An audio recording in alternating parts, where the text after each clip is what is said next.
everyone, welcome back to Smart Study Archives. ఈరోజు మనం machine లెర్నింగ్లో unit 2 start చేయబోతున్నాం. ఇందులో 6 టాపిక్స్ ఉన్నాయి. ఓకేనా? Radical bias function, super vector machine, cause of dimensionality, interpolation and first topic. ఈరోజు మనం ఫస్ట్ టాపిక్ డిస్కస్ చేద్దాం. అది మల్టీ లేయర్ పర్సెప్ట్రాన్. ఓకేనా? ఇందులో మనకి 3 ఉన్నాయి: ఓవర్వ్యూ, ఎగ్జాంపుల్ అండ్ ప్రాక్టీస్. ఓకేనా? ఈరోజు వీడియోలో మనం అసలు మల్టీ లేయర్ పర్సెప్ట్రాన్ అంటే ఏంటో ఓవర్వ్యూ చూద్దాం అండ్ ఎగ్జాంపుల్ చూద్దాం. ఇక్కడ ప్రాక్టీస్ అని ఉంది. ప్రాక్టీస్ అంటే ఇందులో మనకి టైప్స్ వర్కింగ్ ప్రాక్టీస్ అంటే వర్కింగ్లో మనకి 2 స్టెప్స్ ఉంటాయి, ఫార్వర్డ్ అండ్ బ్యాక్వర్డ్. అవి కూడా చూద్దాం. ఈ ప్రాక్టీస్ అనేది మనం నెక్స్ట్ వీడియోలో చూద్దాం. ఈ వీడియోలో మనం ఓవర్వ్యూ అండ్ ఎగ్జాంపుల్ చూద్దాం. ఓకేనా? సో ఫస్ట్ మనం ఈరోజు మన టాపిక్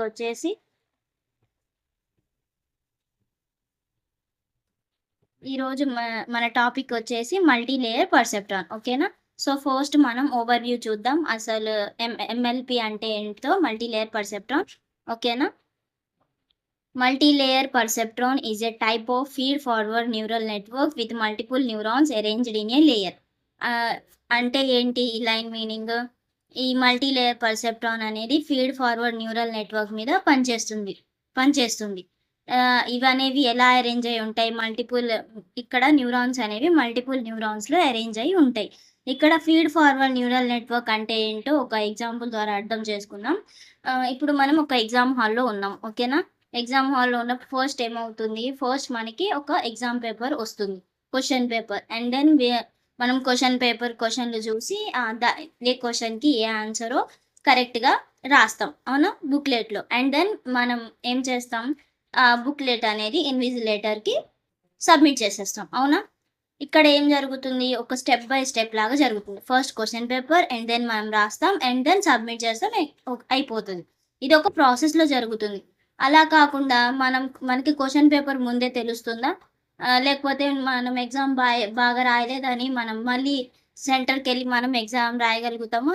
లేదు కదా, బ్యాక్కి వెళ్ళలేము. సో ఇది అనేది ఒక స్టెప్ బై స్టెప్ ఒక ప్రాసెస్లో జరుగుతుంది. ఫార్వర్డ్ మాత్రమే వెళ్ళగలం, బ్యాక్వర్డ్ కాదు. ఫీడ్ ఫార్వర్డ్, ముందుకి మాత్రమే ప్రాసెస్ అనేది జరుగుతుంది అనమాట. సో దీన్ని మనం ఫీడ్ ఫార్వర్డ్ న్యూరల్ నెట్వర్క్ అని అంటాం. ఓకేనా? సో నెక్స్ట్ పాయింట్ చూద్దాం. It is the foundation of deep learning. MLP can learn complex pattern and by using non-linear activation functions and multiple layers of neurons. అంటే ఏంటి? ఈ MLP multi layer పర్సెప్ట్రాన్ అనేది deep learning యొక్క foundation అన్నమాట. ఓకేనా? ఇక్కడ ఏం జరుగుతుంది? ఈ ఎంఎల్పి అనేది కాంప్లెక్స్ ప్యాటర్న్స్ని లెర్న్ చేస్తుంది. ఎలా? నాన్ లీనియర్ యాక్టివేషన్ ఫంక్షన్ని యూజ్ చేసుకొని. ఓకేనా? ఈ లైన్ యొక్క మీనింగ్ అది. దీనికి ఆర్కిటెక్చర్ కూడా ఉంది. నేను ఏఎన్ఎన్లో కూడా ఆర్కిటెక్చర్ చెప్పాను కదా,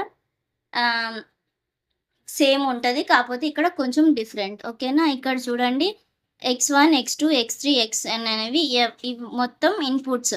అండ్ ఇక్కడ ఈ 2 అనేవి హిడెన్ లేయర్స్, ఇది అవుట్పుట్. ఓకేనా? ఏఎన్ఎన్లో కూడా ఇదే ఉంటుంది, కాకపోతే ఒక హిడెన్ లేయర్స్ తక్కువ. అదేం చేస్తుంది? నాన్ లీనియర్కి మాత్రమే పనిచేస్తుంది ఏఎన్ఎన్. ఇక్కడ ఎంఎల్పి అనేది ఏమవుతుంది?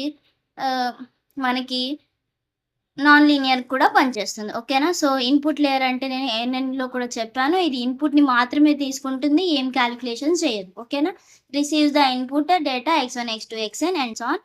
It does not do any calculations. ఏం క్యాలిక్యులేషన్స్ చెయ్యదు ఇది. ఓకేనా? ఓన్లీ ఇన్పుట్ మాత్రమే తీసుకుంటుంది ఇన్పుట్ లేయర్ అనేది. And the next one is hidden layer. The 1 or more layers between input and output layers. ఇక్కడ చూడండి ఆర్కిటెక్చర్లో ఇది ఇన్పుట్, ఇది అవుట్పుట్. వీటి మధ్యలో చూడండి ఎన్ని హిడెన్ లేయర్స్ ఉన్నాయి? 1, 2, మోర్ దాన్ 1 హిడెన్ లేయర్స్ ఉండొచ్చు, అవునా. ఇక్కడ ఈ డయాగ్రామ్ చూస్తేనే తెలుస్తుంది. ఇది ఈ లైన్ యొక్క మీనింగ్. ఇదేం చేస్తుంది అసలు? Hidden layer. This is where actual process happens. ఇదే మెయిన్ అన్నమాట అసలు ఆర్కిటెక్చర్లో. ఇక్కడే మెయిన్ ప్రాసెసింగ్ అనేది జరుగుతుంది. మొత్తం క్యాలిక్యులేషన్స్ ఇక్కడే జరుగుతాయి.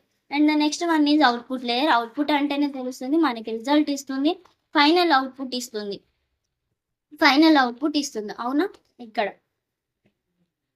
అవుట్‌పుట్ లేయర్ ఏం చేస్తుంది? Gives the final prediction or result. అవునా? ఇది. అండ్ నెక్స్ట్ వన్ వచ్చేసి ఎగ్జాంపుల్స్ ఉన్నాయి ఎంఎల్‌పికి. ఆ ఎగ్జాంపుల్స్ ఏంటో ఒక్కొక్కటి చూద్దాం. ఓకేనా? ఫస్ట్ వన్ వచ్చేసి classification. Determining if an email is spam or not based on words used. అంటే ఏంటి? అసలు క్లాసిఫికేషన్ అంటే ఏంటి? డివైడ్ చేయడమే కదా! గ్రూప్‌ని డిఫరెంట్ ఒక ఒక ప్యాటర్న్ కలిగి ఉంటే అది ఒక గ్రూప్. ఇంకో ప్యాటర్న్ ఉంటే ఇంకో గ్రూప్. అవునా? ఇక్కడ కూడా అంతే. మనకి మెయిల్స్ వస్తా ఉంటాయి. Different emails. అందులో కొన్ని స్పామ్ ఈమెయిల్స్ ఉంటాయి. ఆ స్పామ్ ఈమెయిల్స్‌ని డిటెక్ట్ చేసి అదేం చేస్తుంది? ఒక ఫోల్డర్‌లో పెడుతుంది. అవునా? దాన్నే మనం క్లాసిఫికేషన్ అంటాం. And the next one is regression. Predicting house prices based on features like area, location and number of rooms. ఇక్కడ రిగ్రెషన్ అంటే ఏంటి? మనం ఒక హౌస్ తీసుకోవాలనుకోండి. అక్కడ ఏమేమి చూస్తాం? ఏరియా చూస్తాం. అండ్ ప్రైస్ చూస్తాం. అండ్ ఎన్ని నంబర్ ఆఫ్ రూమ్స్ ఉన్నాయో చూస్తాం. అండ్ ఒక్కొక్కసారి వాస్తు కూడా చూస్తూ ఉంటాం. అంటే ఇక్కడ ఏంటి? నంబర్ ఆఫ్ ఫీచర్స్‌ని అనలైజ్ చేయడం అన్నమాట. ప్రిడిక్ట్ చేయడం అన్నమాట. దాన్నే రిగ్రెషన్ అని అంటాం. ఓకే. నెక్స్ట్ వన్ వచ్చేసి image recognition. Recognising hand written digits by analysing pixel patterns. Pixel ప్యాటర్న్స్‌ని యూజ్ చేసి ఇదేం చేస్తుంది? హ్యాండ్ రిటెన్ డిజిట్స్‌ని అనలైజ్ చేస్తుంది. అవునా? ఈ ఇమేజ్ రికగ్నిషన్ అనేది. ఓకేనా? నెక్స్ట్ అనేది XR problems. The classic example where a single perceptron fails, but an MLP succeeds by adding a hidden layers to create non-linear decision boundary. ఏఎన్ఎన్‌లో మనం ఎగ్జాంపుల్‌గా తీసుకున్నాం. నాన్ లీనియర్ అనేవి ఇక్కడ మనం చేయలేము అని అక్కడ చెప్పాను నేను. సో, ఆ నాన్ లీనియర్ ప్రాబ్లమ్స్ అనేవి మనం ఇక్కడ ఎంఎల్‌పిలో సాల్వ్ చేయొచ్చు. ఎలా? నంబర్ ఆఫ్ హిడెన్ ప్యాటర్న్స్‌ని యాడ్ చేసుకుంటూ నాన్ లీనియర్ డిసిషన్‌ని కనుక్కుంటాం. అలా మనం ఒక్కొక్క నాన్ లీనియర్ ప్రాబ్లమ్‌ని సాల్వ్ చేసుకుంటూ పోతాం. ఓకేనా? This is all about today's class. నేను ఈ క్లాస్‌లో ఎగ్జాంపుల్స్ చెప్పాను అండ్ ఓవర్‌వ్యూ చెప్పాను. సో, నెక్స్ట్ క్లాస్‌లో మనం ప్రాక్టీస్ వర్కింగ్ చూద్దాం. సేమ్ ప్రాక్టీస్ అన్నా, వర్కింగ్ అన్నా. సో, అది చూద్దాం.